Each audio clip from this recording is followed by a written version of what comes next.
Like most people, I want to see a situation where we in this country can provide shelter, safe harbour for those who are fleeing violence, war and famine. Like most people, I believe this country should be the Good Samaritan in the time of need. And it must be said, in most parts of the country, many refugees and migrants have been welcomed successfully in those communities. But I do want to address this debate here, especially the debate today. It is possible to show compassion to those who really need it, and yet seek a sustainable and robust system that cannot be abused. It is possible to seek compassion for those who need it and still be critical of the government's policies. The idea that critics of the government's policies are some way xenophobic is absolute nonsense. It's a cheap defence of disastrous government policies over the years. Raising legitimate, genuine concerns, as Deputy Troy mentioned, is not a threat to cohesion. Actually, the disaster in housing, health and transport is the threat to cohesion. Well, the first issue I want to talk about is the lack of information that surrounds this debate. This, I understand, is one of the key problems that exists around the country at the moment. It's incredible that there are many debates on radio stations, on televisions, and homes, workplaces, sporting fields, etc. But this is the first dedicated, specific debate that we've had in this chamber on this issue as far as I can remember. We are Teach the Dála. That literally means we are the messenger of the people to this Dáil. It's unhealthy, democratically, for there to be such a chasm between the concerns of the people and the issues that are being debated by TDs here. Now, one of the reasons for the lack of democratic debate, I believe, on this particular issue is that there is an enormous amount of name-calling associated with it, and we saw it a few minutes ago. People are often afraid to speak, and I think that debate is stifled purposefully, at times, by those on the political extremes for their own political agendas. So it's not accidental, it's by design. Many of on the political extremes are using name-calling and throwing slurs around confetti, and they do it to close down debate and inhibit this discussion. The engine of a functional democracy is the competition of ideas, where people can challenge and debate issues respectfully without fear or favour. The best ideas then get selected as solutions to the problems and the way forward. But if you shut down debate, if you censor, if you create a chilling effect, you prevent the competition of ideas. And in actual fact, you push the debate below ground. You push the people with the genuine concerns into the hands to the people who seek to do damage. A TD stood up in the Dáil this week from Fianna Fáil, and he supported the providing of supports for refugees. But he also said he wanted a robust application system. He was accused by People for Profit and by the Soc Dems of dog whistling. There's a McCarthyite feel to this. Even when a person doesn't say something, there are those who will strategically misinterpret what they said and slur them to shut them down. And in my view, actually, the far right and the far left, they actually need each other. They want to turn the Irish political system into a massive battle of these two extremes. But the vast majority of people in Ireland, Middle Ireland, want a common sense solution to this crisis. And name-calling as well is not, a cost-free exercise. It actually inflames the situation. And we're seeing now reports of attacks on both sides, by both sides currently. We need cool, calm heads. We need to deal with this respectfully, and we need lights, not heat, in this debate.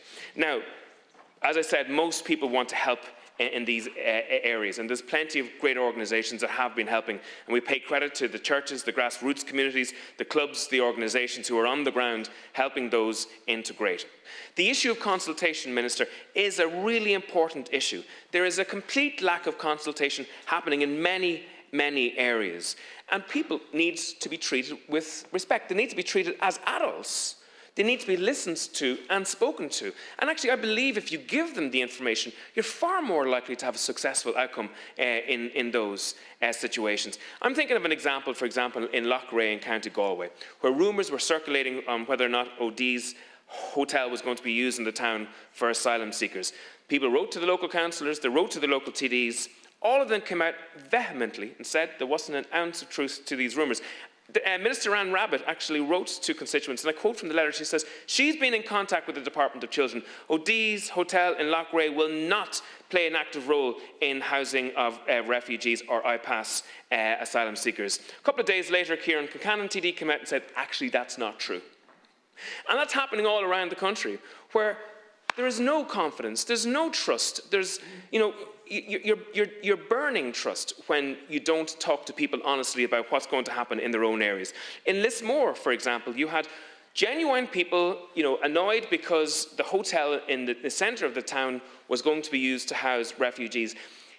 They were annoyed because the authorities didn't come to discuss it with them. They said that they could have been part of a solution to find accommodation that wouldn't have put the livelihoods of people in the local area under threat. But no, the government did not help in this area at all. And I will say as well, and this needs to be said, why is it the case where most of the accommodation is being located in working class areas? That's an incredible situation. We should have an even and fair distribution of people who need refuge in all socioeconomic backgrounds. I'm a long time in politics, and I have to say I am cynical. It's just it's the nature of being around politics for a long period of time.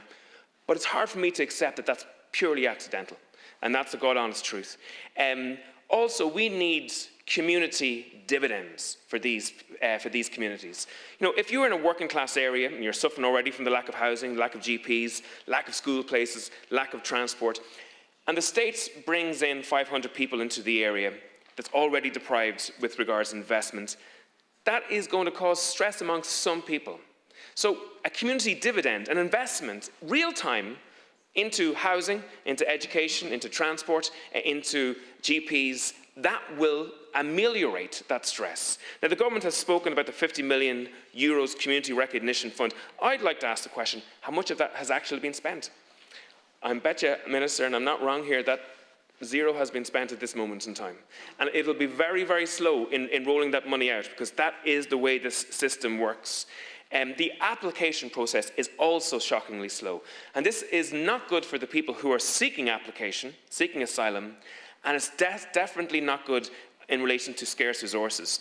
So we have a situation where people who are seeking asylum are now waiting 18 months on average to get asylum. 5,000 asylum seekers are waiting for longer than 2 years for their application to be processed. It's taking 3 years for 1,000 applicants currently to have their applications processed. Minister, it's incredible. There is a person in the system for 14 years where their first application, I'm not talking about appeals, has not been processed. So we need a system that actually is working, and that needs investment, it needs staff, it needs resources.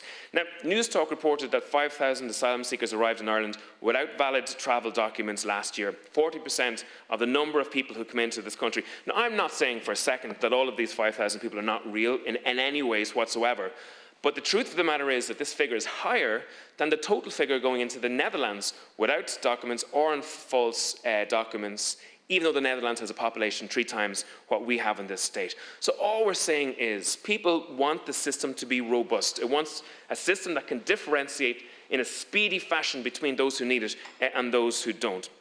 Because there is a cost to this. It's costing €18,568 a year to provide accommodation for those who are seeking asylum. And if you extrapolate that to the 5,000 people without documentation or on false documents, that adds up to €141 million a year. And my last point on the issue of the processing, there's 14,000 people currently with pending applications for processing at the moment. Those who destroy travel documents to confuse the system or slow it down should be sent home. It should not be controversial to say that a person who breaks the law should not get asylum in this state. Dysfunction in the application process is your responsibility. And there's also a major question of what happens, and this is a point that maybe, Minister, you might respond to me. What happens when a person is deported? Now, my understanding is when a person is deported, it's usually left up to themselves to leave the country. And I understand there's no way for the states to check if they've left, which means to me that we don't have a process that can guarantee that a deportation has happened. Maybe you might answer that question as well.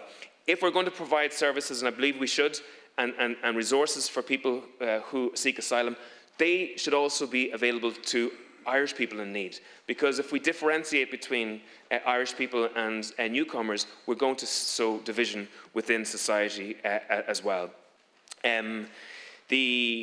Just in relation to, there's an incompetency with regards to how the government is providing accommodation for asylum seekers. The modular homes were promised in October. Here we are. I don't believe there's a modular home standing currently at the moment with a family in it as of yet. We know that PQ that I put in found out that 34 properties were purchased by Minister O'Gorman's department to house people with asylum. The latest information I have is only one is in use. 500 properties were identified last April for use for people who need asylum.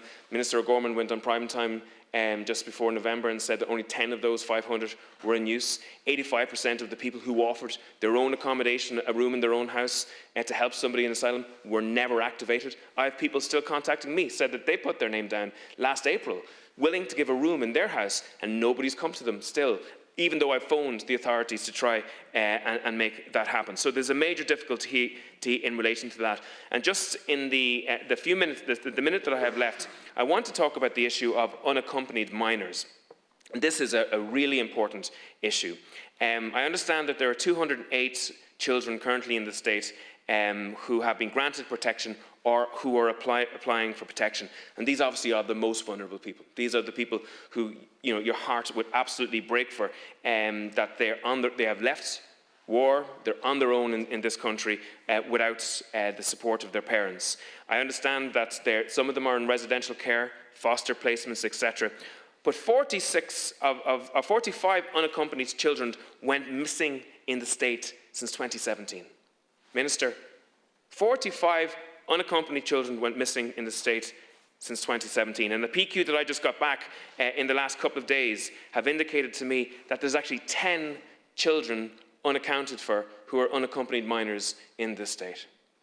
Now, that is a shocking dereliction of duty in relation to people who are the most vulnerable. I believe that we must do our best to help people who are in need safe harbour, but it must be sustainable and it must be managed. There's a question of physics here. There's a question of the incompetency of the government in terms of housing, health and education itself being a physical block to being able to provide for people. Reality and common sense must also play a part in this. Garth Mahagat.